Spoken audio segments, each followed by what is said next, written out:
欢迎来到新兴消息频道，请订阅频道，所以大家不要错过当天最热门的新闻。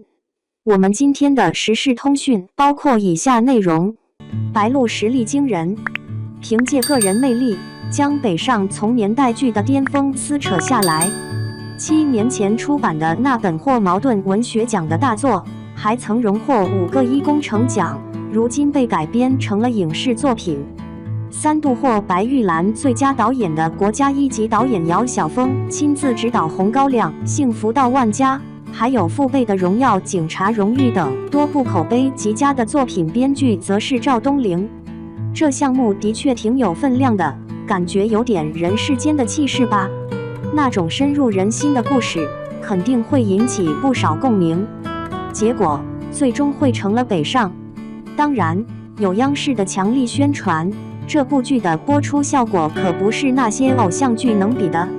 可是，央视重磅出品的年代大戏，在豆瓣上仅有6万多人的评分，结果竟然拿到了7.3分，这是什么情况呢？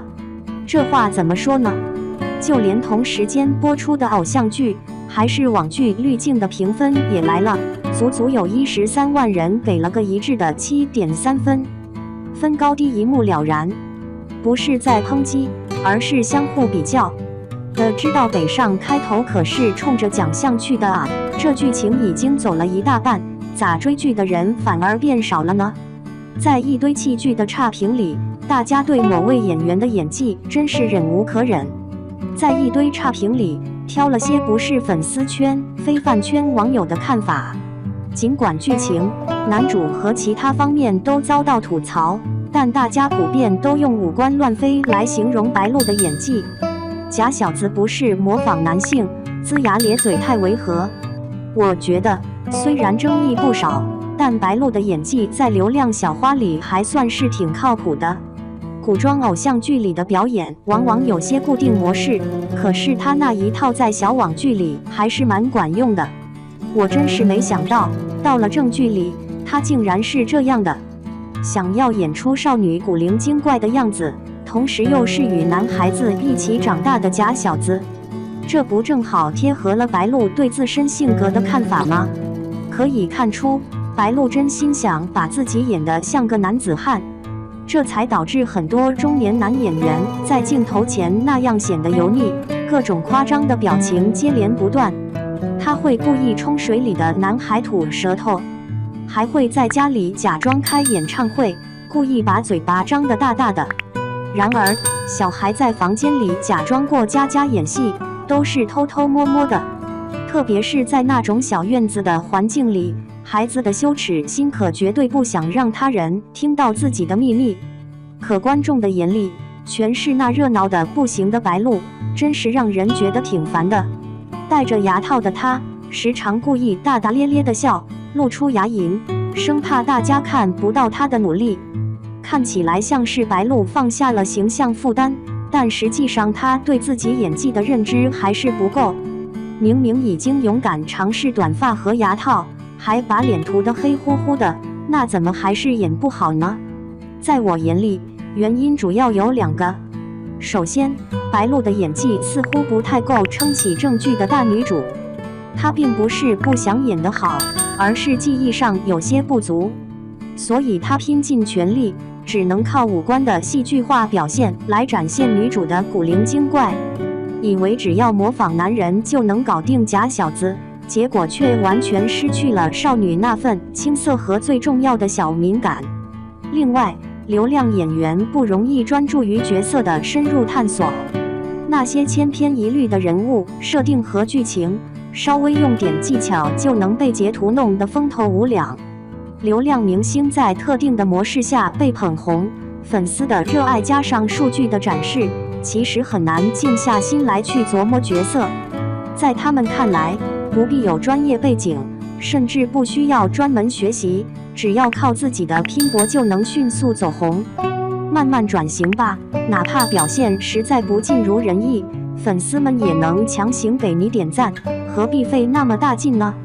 按照白鹿的个性，她应该能很轻松地和女主建立情感共鸣，但他那过于夸张的表情和自以为是的演技，明显让人感到不太靠谱。在这部转型的作品中，他并没有全力以赴，结果自然也演得不佳。把钟信峰当傻子演，是女演员最大的悲哀。没错，想想当年那时候的我们，总感觉有点憨憨的。其实这并不是傻，而是没被社会磨练的单纯，还有那时候年龄带来的独特魅力。这类假小子、男人婆的角色，恰恰展现了女演员的本质和她们对角色的热情。比如樱桃，在鸡毛飞上天开头，男主完全没意识到女主是个女孩。樱桃的演技没有一点模仿男性的感觉，她身上透出一种骨子里的洒脱与自然，真是豪放大方，毫不拘束。樱桃展现出的那股虎劲儿，真是从小就培养出来的习惯，根本不是故意作怪。这一点，等她留起长发时就更加明显了。可等北上的女主开始上班后，她就彻底变了一个样。在这里，白鹿的表演风格看起来正常了，可是就感觉缺少了夏凤华那种独特的个性，就好像童年时那个角色的坚韧、刚强和随性完全不见了。前后的表演衔接的不太流畅，前面仅仅是在表演，根本没考虑角色的成长，这种炫技感觉割裂得很。真遗憾，如果白鹿能把青少年时期的夏凤华演绎得更好，口碑肯定会瞬间反转。在这类大女主剧里，唯有将女性内心的细腻情感与时代所赋予的突破世俗的精神演绎出来，才能让观众耳目一新。在豆瓣上拿到7.9分的《疯犬少年的天空》中，周依然饰演的角色大丽娇让人印象深刻。喜欢李宇春的夏凤华只会在家里大喊大叫，可大丽娇看到偶像夺冠那一瞬间，脱口而出的感想却是：没想到像我这样的女孩居然也有人喜欢呢。我一直认为，演员最重要的是有正确的价值观，只有这样，在塑造角色时，才能把自己的灵魂嵌入角色中，让角色的魅力得到更好的展现。这也能给观众传递积极的能量。如果不尊重自己的底线，那不管演什么角色，观众都很难接受。结语：北上在宣传上和人世间齐名，但在质量上可真是差了许多，绝对不止一点半点。白鹿早些时候就在媒体上放出消息说要转型，结果大家都看到了她的变化。说白鹿单凭个人表现拖累整部剧，听起来好像有点过，不过换成其他专业出身的年轻女演员，效果肯定会更佳。当然，这部剧现在还在热播，后面剧情能否吸引观众，还得看发展。现在大众的包容性挺高的，就算资源咖出场也无妨，关键在于在人物的塑造上，能否用心去研究，把角色呈现得更好。只要不出岔子，大部分观众还是会给予赞赏的。你在追北上这部剧吗？真心觉得它挺不错的呢。